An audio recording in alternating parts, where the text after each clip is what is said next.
Hey, happy Independence Day, cocktail aficionados. It's John Moser with another edition of Cocktails Out of Quarantine. And of course, because it's the 4th of July, I wanted to find a drink with a patriotic theme. And I looked really hard because it took a while for me to find just the right one. Because frankly, a lot of the ones I saw just seemed gimmicky to me.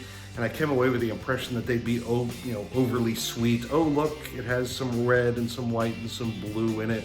Most of it, I think, would be syrupy and not really appetizing. Honestly, a lot of them struck me as the kind of drinks that you serve to people who don't really like the taste of alcohol. And look, if that's your jam, fine, I'm not judging. But for me, the purpose of a cocktail is not to hide the flavor of the alcohol, but to enhance it. So, what I have found finally is something called the Red, White, and Night. The name's kind of cheesy, but it looks like a pretty good drink.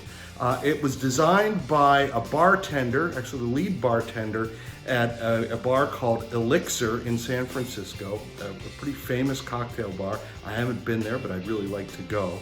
H. Joseph Araman is his name, and he designed a cocktail that is vodka and wine based, red wine, Cabernet Sauvignon. So it's, I think it'll be interesting. It might be something you want to try to celebrate this 4th of July. So here's what you're going to need in order to make it. This is the first drink that I have featured on the show that is vodka based. I don't really make a lot of those, but I keep a bottle of Ketel One vodka around. Appropriately enough, we have the Federalist Cabernet Sauvignon.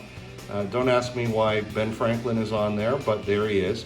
It's going to take some simple syrup and lemon juice, and we're going to garnish it with some blueberries. The drink itself is going to be red. It's going to have blue on there. Who knows? We'll see if we can get some white. But that's what you need. Here's how to make it. We're going to start with our cocktail shaker as usual. We've got ice in it. We are going to put in there 2 ounces of vodka.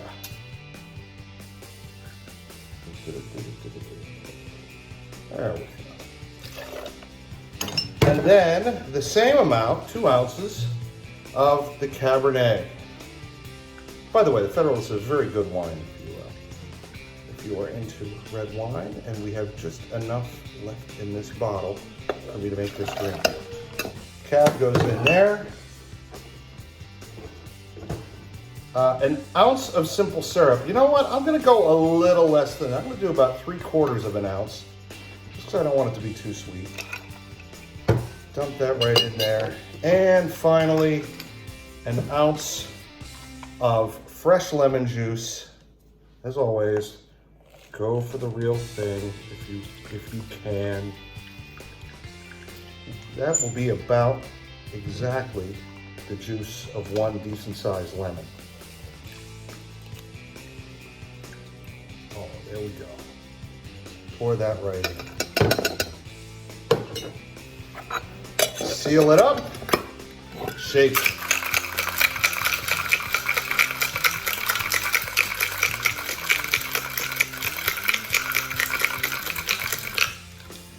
Pour it into a glass with ice in it. Look at that color. Very pleasing. And then for a garnish, the recipe I looked at said to take some blueberries or red raspberries and dip them in powdered sugar. I don't like the idea of the powdered sugar, so I just stuck 5 blueberries onto a pick, set it right on there. Look at that. That is a nice looking drink. Now I'm going to try it. That's really nice. There is the wine. Vodka is not the kind of liquor that's going to overpower a drink. If anything, it's going to kind of recede into the background, but I'm getting it. And then there's the sour of the lemon and the sweetness of the simple. I think this is a fine drink. So, again, happy 4th of July. God bless America, and cheers. See you next time.